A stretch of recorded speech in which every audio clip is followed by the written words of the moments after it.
and musicians to a single symbol, a single organization, a single word: Illuminati. The story goes like this.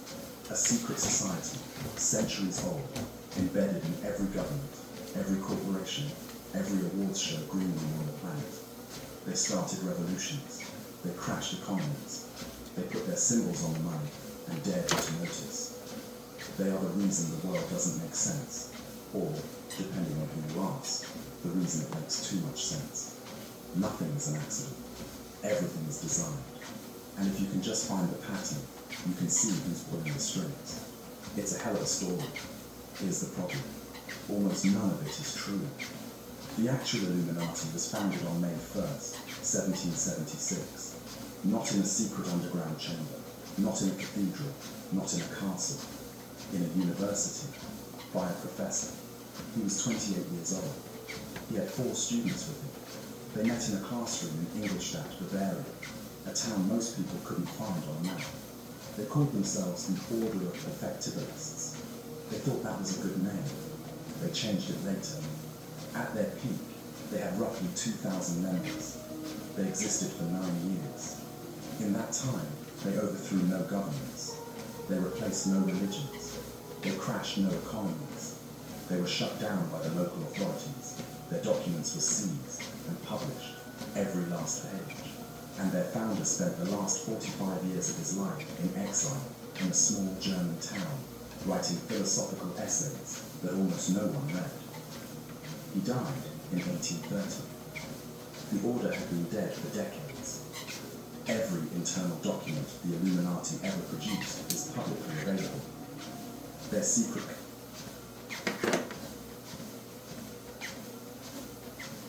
They had roughly 2,000 members. They existed for 9 years. In that time, they overthrew no governments. They replaced no religions. They crashed no economies. They were shut down by the local authorities. Their documents were seized and published, every last page.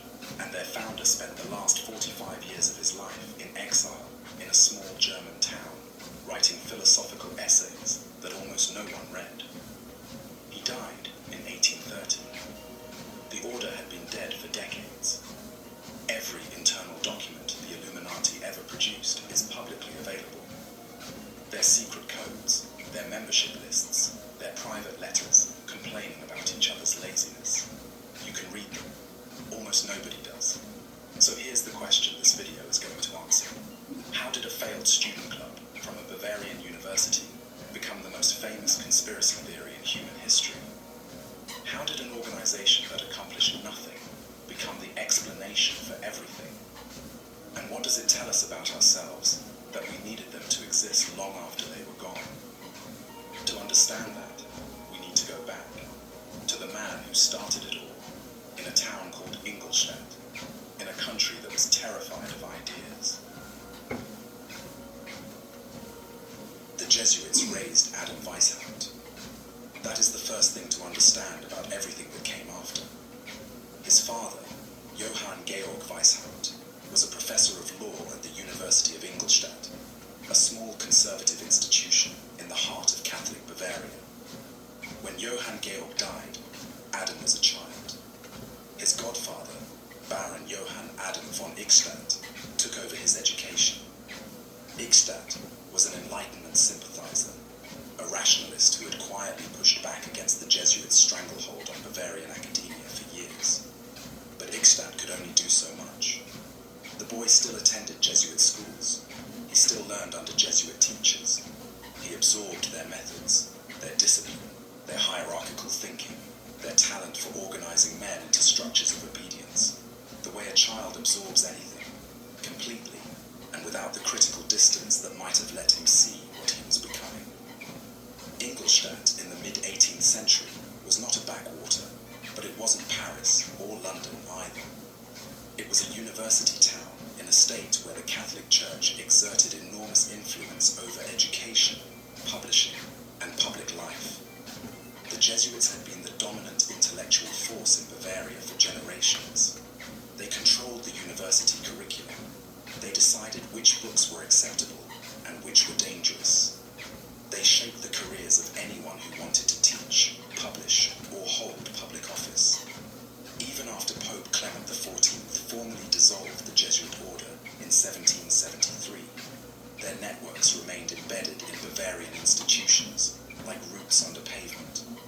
invisible on the surface, structurally intact underneath. Weishaupt moved through this system and excelled. He was brilliant, ambitious, and impatient. By the age of 20, he was already teaching at Ingolstadt. By 25, he held the chair of canon law, the study of church rules and regulations. And here was the detail that mattered. He was the first person in over a century to hold that position who was not himself a Jesuit. The Jesuits noticed. They had trained him. They had educated him. And now he occupied a chair they considered theirs. In a university they considered theirs. In a faculty they had controlled for longer than anyone alive could remember. Weishaupt was an interloper in a world that had never had one. He knew their methods from the inside. He had learned how the Jesuits built loyalty, how they compartmentalized information, how they used hierarchy to control behavior without controlling belief. He understood the machinery, and he had decided he didn't like what it produced. He was 28 years old, surrounded by men who resented his appointment, teaching in a system he wanted to dismantle, in a country where the wrong book on your shelf could end your career. He needed allies. He needed a structure. He needed something the Jesuits couldn't see, couldn't join, and couldn't stop. He needed a secret society of his own. Somewhere in his 20s, Weishaupt started reading books that could have gotten him fired. Voltaire, Rousseau, Baron de Holbach, the French philosophers who argued that reason, not scripture, should govern human affairs. That superstition was the enemy. That monarchs answered to the people they ruled, not to God. These ideas were circulating freely in Paris and London. In Bavaria, they were contraband, not literally banned in every case, but a professor who taught them openly, particularly one who already occupied a chair the Jesuits wanted back, was painting a target on his own career. Weishaupt read them anyway, and the more he read, the wider the gap between his intellectual life and his professional reality became. He spent his days teaching canon law, the church's internal legal system, and his evenings absorbing philosophy that treated the church as an obstacle to human progress. He taught in a university where the curriculum was still shaped by men whose order had been formally dissolved, but whose influence hadn't budged. He lived in a state where an Enlightenment thinker who stayed quiet could survive, but one who organized could not. The problem was practical. Weishaupt didn't need more ideas. He needed a way to spread them. He needed a network of like-minded people, positioned in universities and government offices and churches, who could gradually shift the institutions from within. A slow infiltration. He never advocated revolution. Change the people inside the system, and the system changes itself. He looked at Freemasonry first. The lodges already existed across Europe. They had infrastructure, meeting halls, initiation rituals, a culture of secrecy. Freemasons included aristocrats, intellectuals, and government officials. Exactly the social strata Weishaupt wanted to reach. But when he investigated, he found two problems. The first was cost. Masonic membership required dues, regalia, and social standing that a young professor on an academic salary couldn't easily afford. The second was substance. Freemasonry, as Weishaupt saw it, was obsessed with ritual, with mystical symbolism, with graded systems of esoteric knowledge that he considered intellectual decoration. He didn't want symbolism. He wanted something that would actually change how people thought. So he decided to build it from scratch. On that night, there were 5 of them. Weishaupt had invited 4 of his law students to a room at the University of Ingolstadt. No ceremony, no torches, no hooded robes, just a professor and 4 young men who thought they could change the world by meeting in secret. They named the organization the Order of Perfectibilists, the Bund der Perfektibilisten, a name so clunky they would abandon it within a year in favor of something that sounded like it belonged to a different century. The Order of the Illuminati, the Illuminaten Order, the Enlightened Ones. The date 1776, would later become the source of 1,000 conspiracy theories, most of which ignored the fact that nothing particularly conspiratorial happened that evening. Weishaupt outlined goals. They were ambitious, abstract, and entirely characteristic of a young professor who had read too much philosophy and spoken to too few politicians. The order would oppose superstition.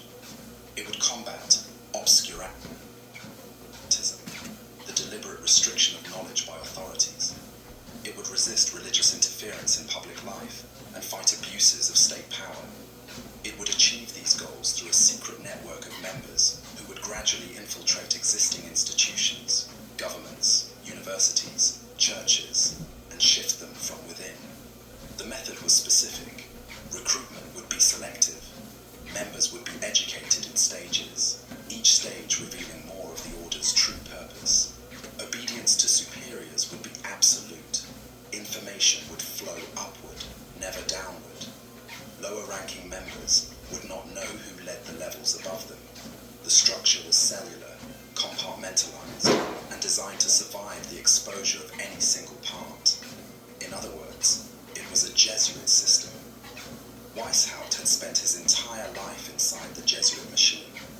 He had learned how they built networks of obedience, how they used education as a tool for institutional control, how they created loyalty structures that survived the formal dissolution of their order. He despised what the Jesuits stood for, their dogmatism, their hostility to new ideas, their grip on Bavarian society.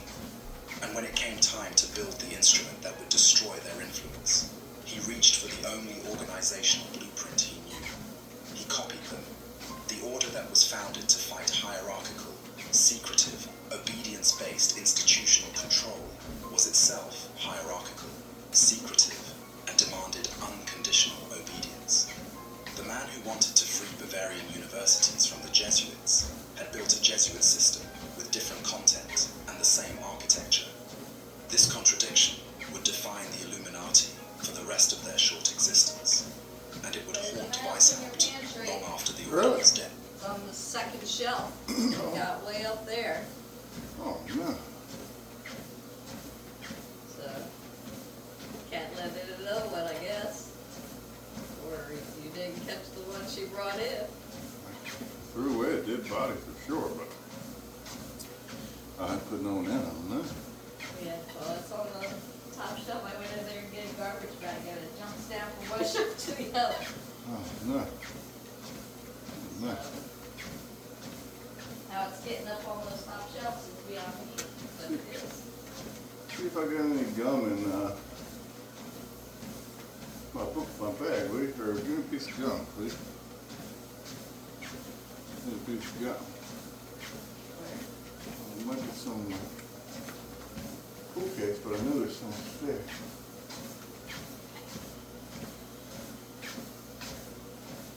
I still gotta get back into that pantry to get them.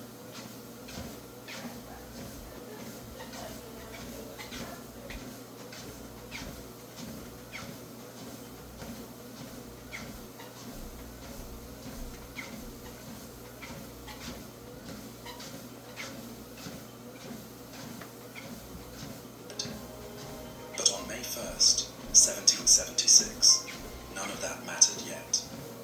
5 men in a university room had decided to change Europe. They had a name, a set of principles, and no idea what they were starting. Weishaupt chose his own code name first. He called himself Spartacus. The choice was deliberate. Spartacus was not a philosopher or a saint. He was a Thracian gladiator who led the largest slave revolt in the history of the Roman Oh, Republic. shit, hey. 70,000 men Cut off against that the water most outside. powerful military on earth. What? Cut off that water outside. Rome crucified 6,000 of his followers along the Appian Way, their bodies lining the road from Capua to the city gates. But the rebellion itself had been the point. Make sure it's cut off. One man who refused to accept the system he'd been born into, who organized the people around him in secret, and who fought the most powerful institution of his age. Weishaupt saw himself in that story. A professor in a provincial town, surrounded by an institution he despised, organizing in secret against the most powerful force in Bavarian society. Whether the comparison was grandiose or prophetic depended on who was listening. Every member would follow his example. Upon joining the order, each man abandoned his legal name and adopted a pseudonym drawn from classical antiquity. The reasoning was operational. If a letter was intercepted, the authorities would find communications between Spartacus and Ajax and Tamerlane, names that pointed nowhere. But the effect was psychological. Inside the order, you were no longer a Bavarian civil servant or a university lecturer. You were a figure from history. You had been renamed, and with the name came a new identity, one that existed only within the organization's walls. The geography followed. Every city the order operated in was given a classical code name. Ingolstadt, the town where everything started, became Eleusis, after the Greek site of the Eleusinian Mysteries. Huh? Okay. The most sacred initiation rite in the ancient world. Munich became Athens. Vienna became Rome. Bavaria itself was reimagined as a map of the classical Mediterranean. A member reading the order's correspondence would navigate a world that had nothing to do with the German states, and everything to do with a mythologized past. Then, the calendar. The Illuminati adopted a modified Persian calendar, a system no one outside the order would recognize. Dates in internal correspondence didn't match any calendar in use in Europe. Combined with the cipher they developed for written communications, the result was a closed information system. Letters between members were written in code, addressed between pseudonyms, referencing cities that didn't exist on any real map, dated on a calendar no government used. It was, in every practical sense, a parallel world. And Weishaupt had built it that way on purpose. The renamed cities and the invented calendar weren't eccentricities, they were architecture. Every layer of fiction between the order and reality was a layer of protection. But there was a cost. Members who spent months or years inside this system began to inhabit it. The parallel world became their real one. The pseudonyms became more familiar than their given names. The classical geography replaced the actual geography of their daily lives. The Illuminati, in its first years, was less a political conspiracy and more a private universe, a place where a small group of men could be the people they believed Bavarian society would never let them become. We know what Adam Weishaupt was like because his private letters survive, and private letters do not flatter the people who write them. In his correspondence with other members of the order, letters he never expected anyone outside the organization to read, Weishaupt comes across as a man at war with his own creation. He was intelligent, and he knew it, and he made sure everyone around him knew it too. He issued instructions with the tone of a man who assumed his subordinates were incapable of independent thought. When members failed to recruit quickly enough, he accused them of laziness. When they questioned his authority, he accused them of disloyalty. When they suggested alternative approaches, he dismissed them. When they carried out his instructions and the results were poor, he blamed their execution. He was 28 years old. He had never left Bavaria. He had no experience of politics outside the faculty lounge of a single university. He was running an organization that he intended to reshape European governance, and his management style was that of a frustrated department head who couldn't understand why his teaching assistants kept missing deadlines. The letters reveal something else too. Underneath the arrogance, Weishaupt was anxious. He worried constantly about informers. He suspected members of divided loyalties. He demanded detailed reports on new recruits' personal lives, and then fretted about whether the information was accurate. He wanted total control, and total control is impossible in any organization, let alone a secret one operating under a hostile government. The gap between what he wanted the Illuminati to be and what it actually was, a small group of educated men exchanging letters in code, consumed him. This is the man the conspiracy theories would later transform into a mastermind. A professor in his 20s, in a provincial Bavarian town, writing angry letters to associates who weren't recruiting fast enough, complaining about their spelling, questioning their commitment, and dreaming of an Enlightenment revolution he had no realistic means of delivering. The documents survive. Anyone can read them. The man they describe is fascinating, sympathetic, and deeply human. He is not the architect of a global conspiracy. He is a young intellectual who built something bigger than he could manage, and was about to discover what happened when someone else showed up who actually could. Before a new member learned a single secret, the Order learned everything about him. The process began at the first degree. Novice. A prospective recruit was told almost nothing about the organization he was joining. Not its leadership, not its goals. What he received instead was a questionnaire, and the questionnaire was the point. He was asked to provide a complete catalogue of the books he owned. He was asked to list his closest friends and professional contacts. He was asked to name his enemies. He was asked to describe his own weaknesses, moral, intellectual, financial.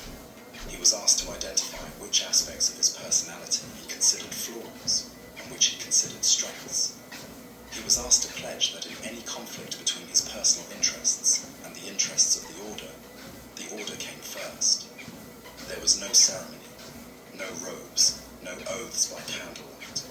Just a document that, once completed, gave the organization a comprehensive profile of the person filling it out, his social network, his intellectual leanings, his vulnerabilities, and his own assessment of where he could be pressured. The novice was, without quite realizing it, building a dossier on himself. This information flowed upward. The recruit's answers were collected by his immediate superior and passed to the level above. The recruit never saw who received the information.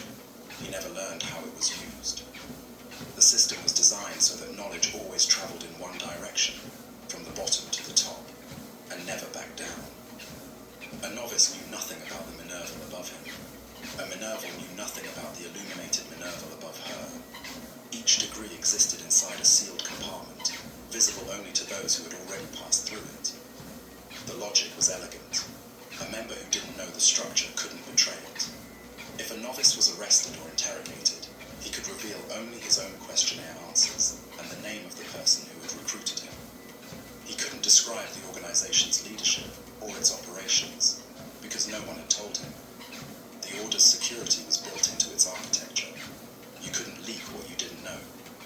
But the design had a second function that Weishaupt understood, and his recruits usually did not. The questionnaire wasn't just an intake form. It was a lever.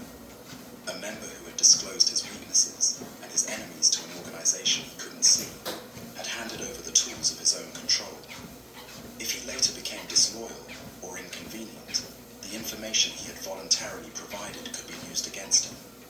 The self-dossier was both a screening process and an insurance policy. The three original degrees, Novice, Minerval, Illuminated Minerval, were simple. They lacked the theatrical rituals and elaborate symbolism that Freemasonry offered. Weishaupt had rejected Masonic mysticism, and in its place he had built something more functional and, in its own way, more unsettling. A system that turned self-disclosure into organizational power. Every member who walked in thinking he was joining a brotherhood of enlightened freethinkers was, from his first interaction with the Order, teaching it exactly how to manage him. The image that billions of people associate with the Illuminati, the eye inside a triangle, was never used by them. Their actual symbol was an owl. Specifically, it was the owl of Minerva, the Roman goddess of wisdom, strategy, and war. The owl appeared on official Illuminati documents and served as the emblem of the Order's core degree, the Minerval, the rank where a recruit stopped being a probationer and became a participant. Almost nobody alive today could identify it. The symbol the Illuminati actually chose for themselves has been completely eclipsed by one they had nothing to do with. But the ceremony that accompanied the Minerval degree, that survived in the historical record, and it is worth describing in full, because because it reveals exactly what kind of organization Weishaupt was building. The candidate was brought to a designated meeting place. He was led into a small preparation room, dark, windowless, or with sealed windows, and left there alone for 10 to 15 minutes. No explanation, no company, just silence and darkness, and the understanding that something was about to happen that he could not control. When the door opened, he was taken into a second room, the ceremonial space. The windows were sealed. 3 oil lamps provided the only light, 1 fitted with white glass, 2 with yellow.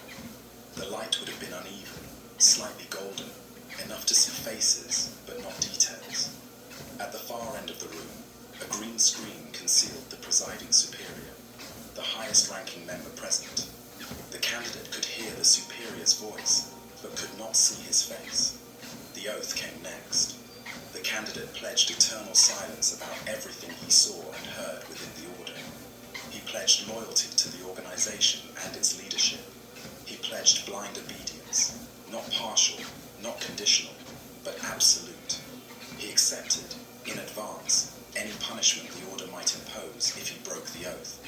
He was given a secret passphrase that granted him entry to future Minerval assemblies. The members already present wore their order jewels, though what these looked like has been described only in fragments. That was it. No blood oaths, no burning effigies.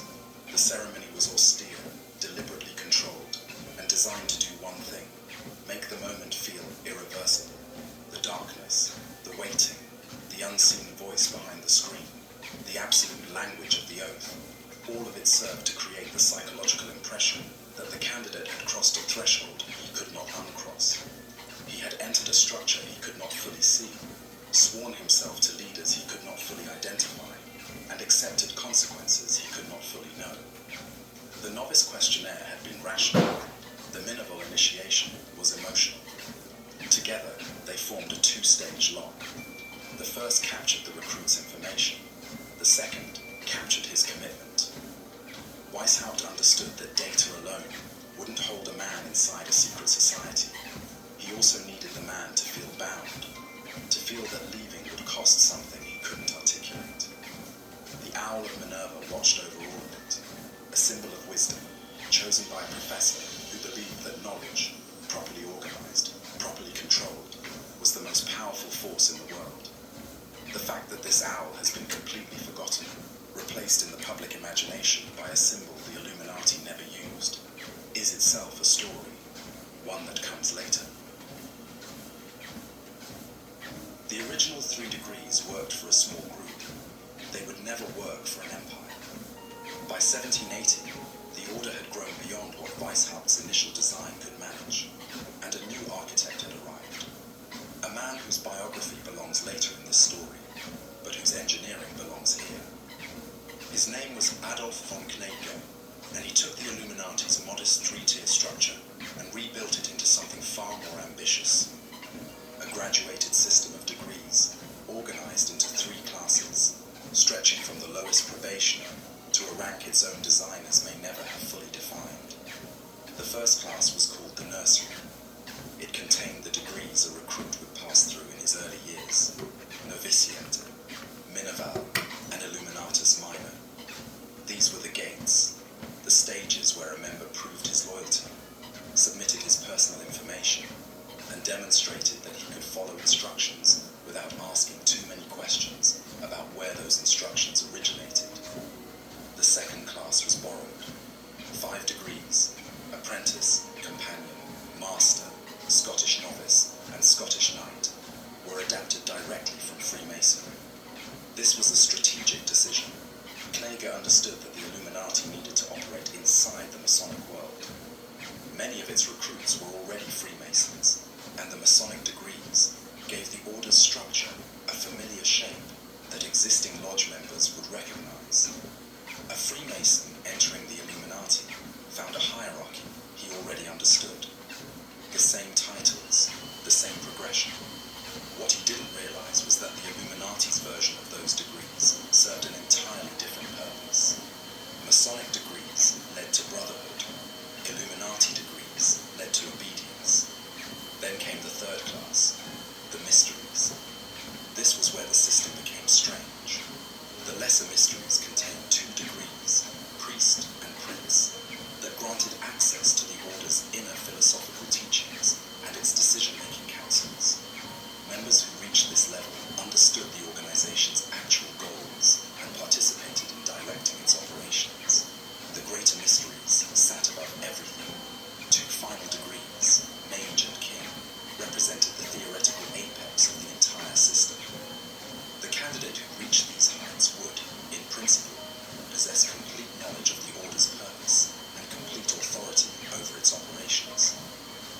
one problem. The rituals and doctrines for the greater mysteries may never have been fully written. The evidence is incomplete, but what survives suggests that the highest levels of the Illuminati existed as architecture without content, a staircase that led to rooms that had never been furnished. Weishaupt and Knege designed the system faster than they could fill it. The blueprint outran the reality. This matters because of what it reveals about the organization. The Illuminati's 13-degree system was aspirational at its upper reaches. It described a perfect hierarchy that its founders were still trying to build when the order collapsed. Members in the lower degrees assumed that the levels above them contained profound secrets and powerful leaders. In many cases, those levels contained unfinished documents and arguments between two men who couldn't agree on what the order was supposed to become. The machine was impressive on paper. Whether it ever fully functioned is a question the historical record cannot definitively answer. Everyone in the Illuminati watched everyone else. This was by design. From the moment a member entered the order, he was expected to observe the people around him, including other members, and report what he saw. Each Minerval was assigned to monitor the behavior of the novices beneath him. Each illuminated Minerval observed the Minervals. The chain of observation extended upward through the degree system, and at every level, the instruction was the same. Write down what you see and send it to the person above you. Do not discuss what you observe with the person you are observing. Do not compare notes with other observers. Report upward and only upward. The information that a novice had provided during his intake, his books, his self-identified weaknesses, now gained a second life. His superiors could check the dossier he had written on himself against the reports being filed about him by his peers. If a member claimed to have no enemies, but 3 separate observers reported ongoing disputes with colleagues, the discrepancy would be noted. If a member listed certain books on his questionnaire but was seen reading others, the inconsistency was flagged. The system created an environment where dishonesty was almost impossible to sustain, because no member knew who was watching him, and the organization already had his own words to measure him against. The result was a culture of permanent visibility. A member could not relax inside the order because there was no part of the order that was off the record. Social interactions between members were observed. Private opinions shared at meetings were transcribed and forwarded. Friendships within the organization functioned simultaneously as genuine relationships and as intelligence-gathering operations. There was no boundary between what a member said as a friend and what was reported about him as a subject. Weishaupt had a word for what this process was supposed to achieve. He called it illumination. The concept was revealing. To be illuminated, in Weishaupt's framework, was to become transparent, to have no part of yourself hidden from the organization.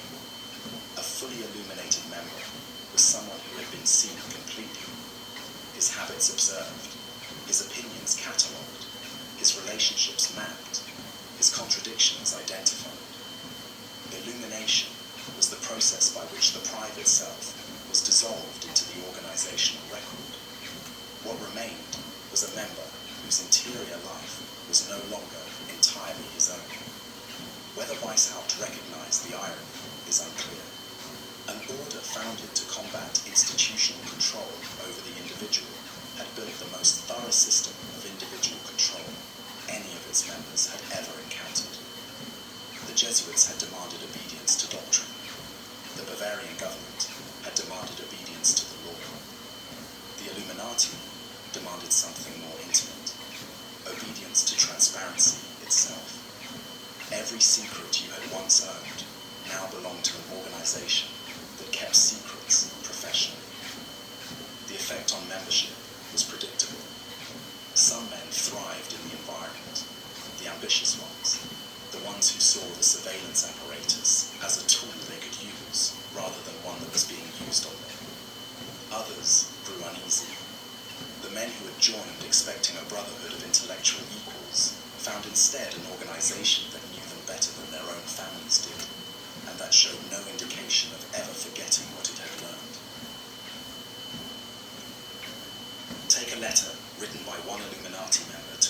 in 1783 and try to read it, you will fail.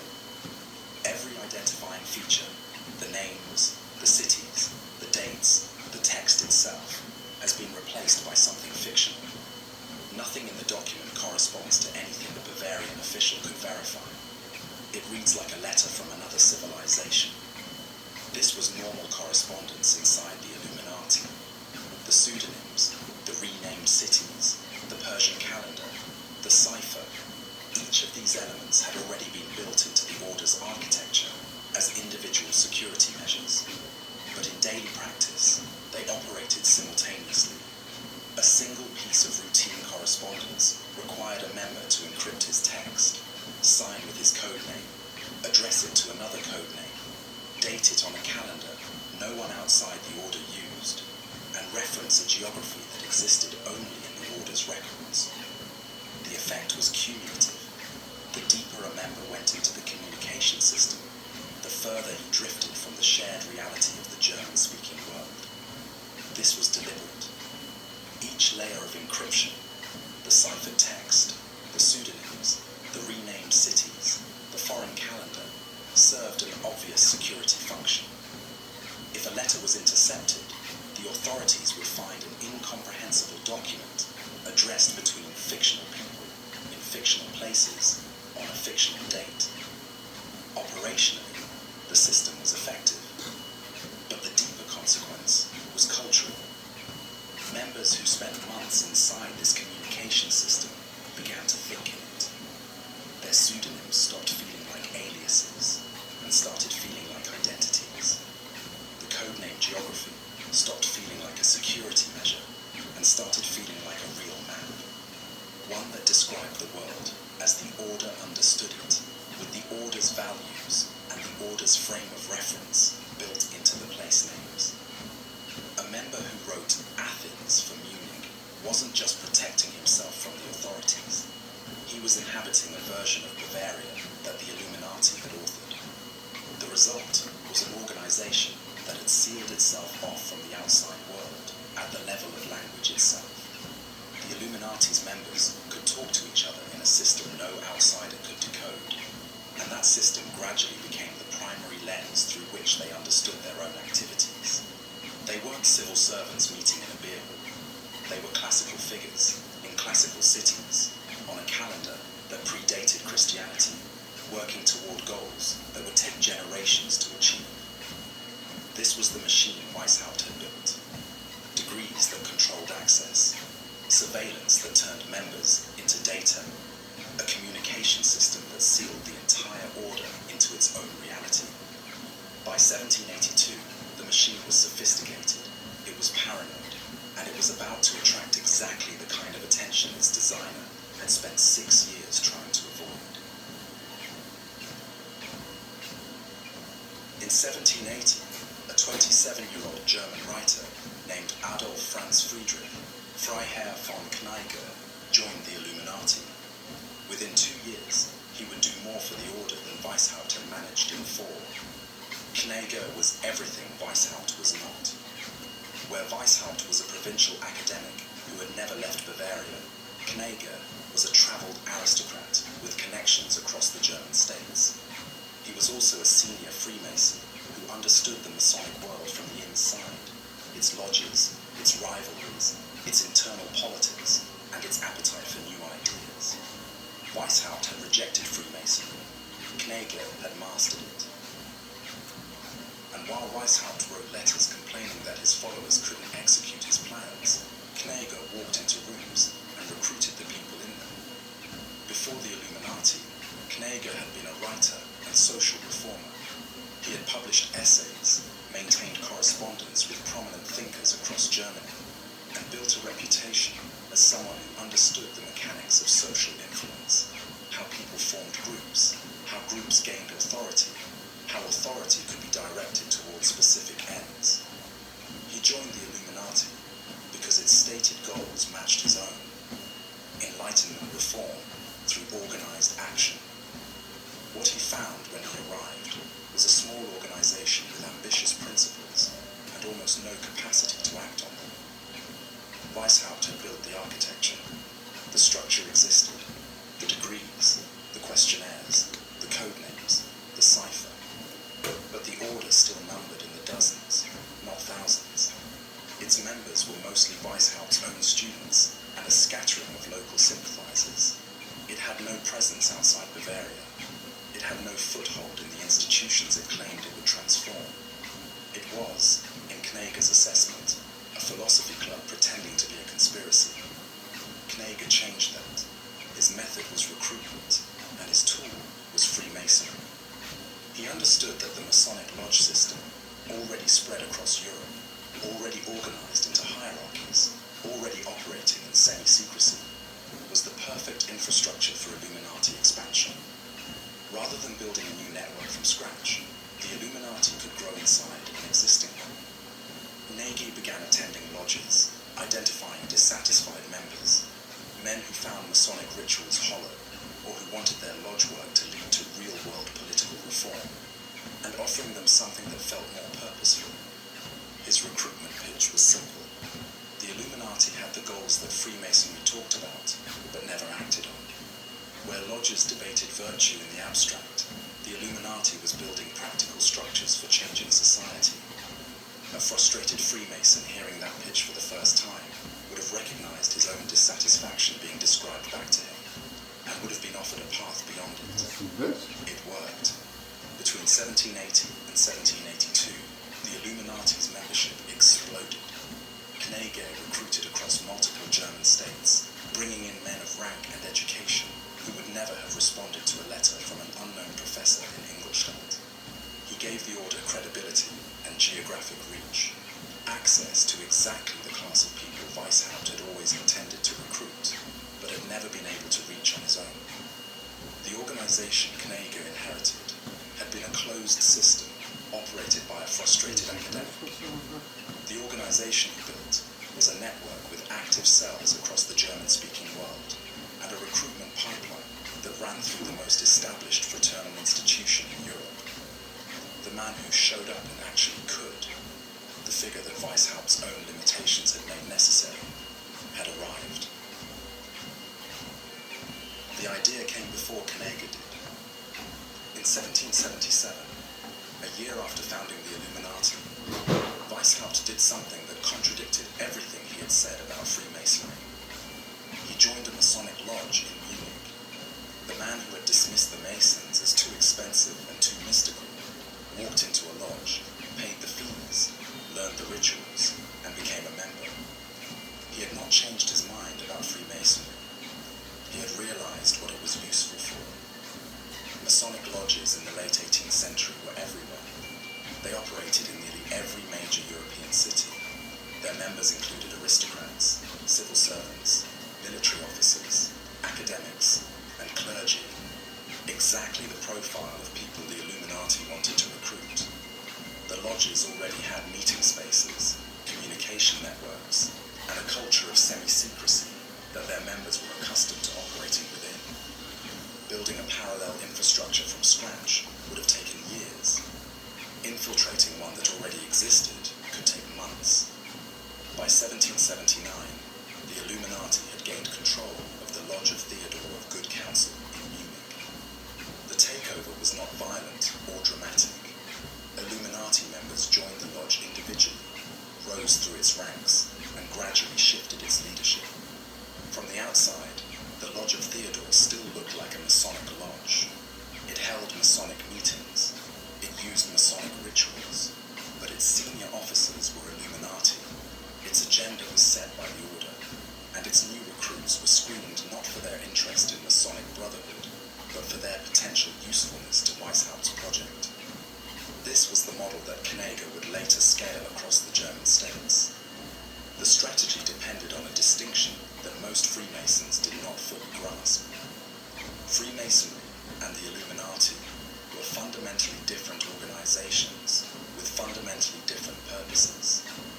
Freemasonry had existed for decades, possibly centuries, as a fraternal society built around moral philosophy, ritual, and mutual support among members. It had no unified political agenda. Its lodges were independent. Its Its members joined for fellowship, social status, or intellectual stimulation. The Illuminati, by contrast, had been founded with specific political goals: to oppose the church's grip on public life, to resist the monarchy's abuse of power, and to advance Enlightenment principles through coordinated action. What Weishaupt and Knäger did was graft one organization onto the other. They treated the Masonic Lodge system as infrastructure, a host organism through which the Illuminati could spread without having to build its own. Illuminati members inside lodges would identify promising Freemasons, assess them, and recruit them into the order. The new recruit would continue attending his lodge, continue participating in Masonic activities, and simultaneously operate as an Illuminati agent within a Masonic structure that had no idea it was being used. The relationship was parasitic, and it worked precisely because the host was large and decentralized. No single Masonic authority could detect the pattern. A lodge in Munich might notice that several new members seemed to know each other unusually well. A lodge in Frankfurt might observe that certain members had started pushing for organizational reforms that sounded oddly similar, but without centralized coordination between lodges, which Freemasonry did not have. No one could see the larger picture, that a single, focused organization was systematically planting its members inside a sprawling, unfocused one. By the early 1780s, the strategy was producing results that Weishaupt had never managed alone. The Illuminati had members in lodges across Bavaria, Saxony, and beyond. It had moved from infiltrating a single lodge to operating within the Masonic system itself, and it was about to attempt something far more ambitious. In the summer of 1782, representatives from Masonic lodges across Europe gathered in the spa town of Wilhelmsbad, near Frankfurt, for a congress that was supposed to resolve a crisis. Freemasonry was fracturing. The dominant system at the time, the rite of strict observance, claimed that Masonic lodges were the direct descendants of the Knights Templar, and that the rituals Masons performed connected them to a medieval crusading order with ancient secrets.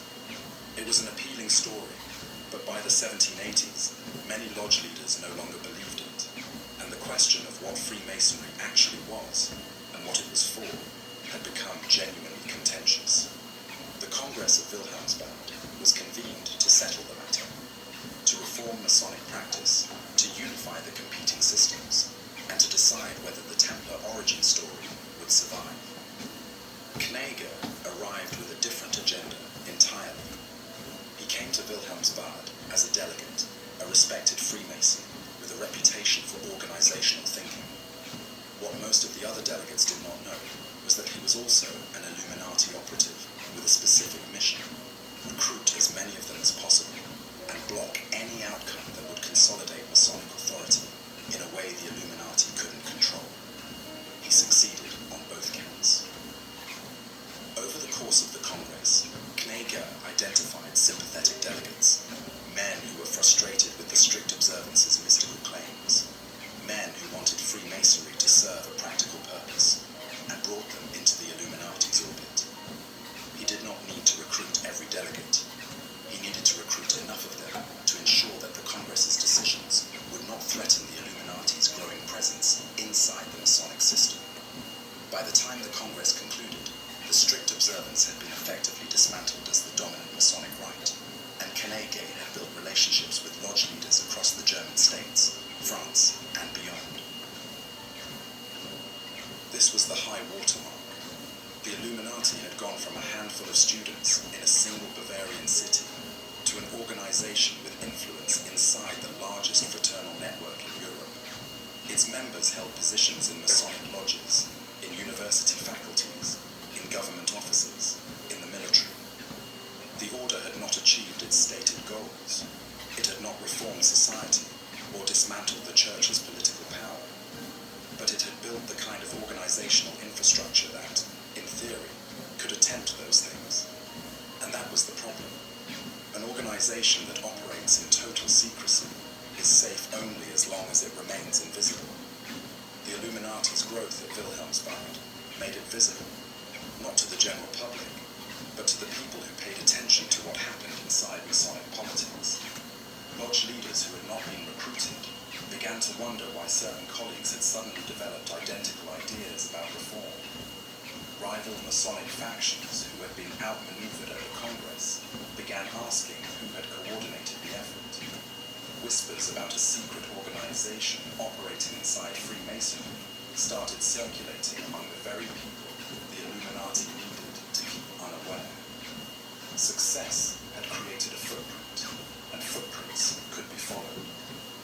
The Order's most effective operation was also the beginning of its exposure. At its peak, the Illuminati had between 2,000 and 3,000 members. The number matters less than who those members were. The Order's ranks included ruling dukes, senior Freemasons, university professors, government ministers, military officers, clergy, lawyers, and doctors. This was not a student club. By the early 1780s, the Illuminati had penetrated the administrative class of the German-speaking world. The people who ran institutions, advised rulers, and made decisions that affected entire provinces.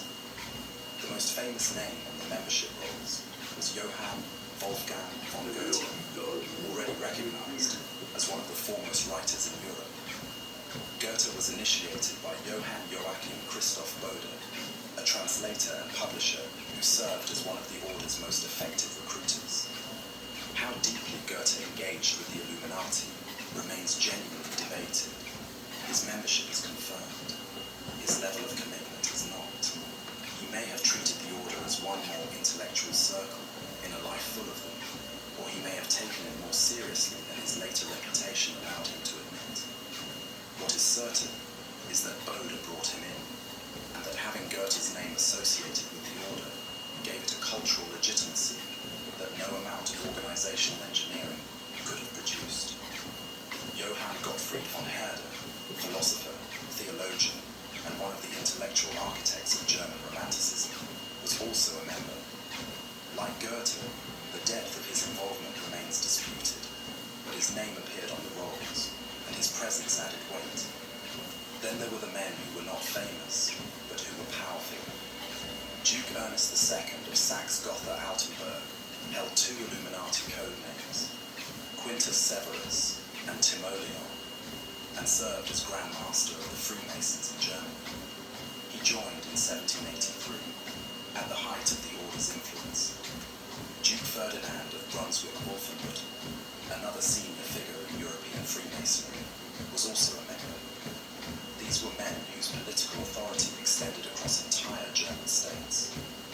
Franz Xaver von Zwack, codenamed Cato, was a Bavarian civil servant and one of the Order's most dedicated operatives. His role in the Illuminati story would become central for reasons that belong to the next chapter, but at the peak of the Order's power, he was one of its most reliable administrators, a man who kept the records and managed the correspondence that held the organizational machinery together. The membership profile tells a story that the conspiracy theories never bothered with. The Illuminati did not recruit from the margins. It recruited from the center, from the educated, the connected, and the administratively competent. These were men who already held institutional power. They joined the Order because they believed that power could be used for a purpose their existing institutions did not serve. Enlightenment reform, pursued through coordinated action rather than individual effort. This made the organization both impressive and fragile. Impressive because its members had genuine influence. They sat in councils, administered regions, corresponded with monarchs. Fragile because every one of those members had a public life that could be damaged. A philosophy student caught in a secret society risked expulsion. A duke caught in one risked a political scandal.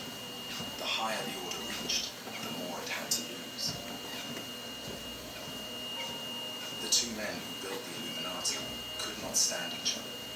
The tension had been present from the beginning.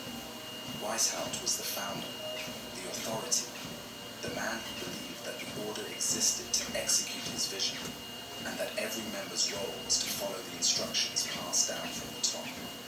Knäger was the operator, the man who had actually made the organization functional, and who believed that members capable of running lodges and recruiting aristocrats deserved more autonomy than Weishaupt was willing to grant.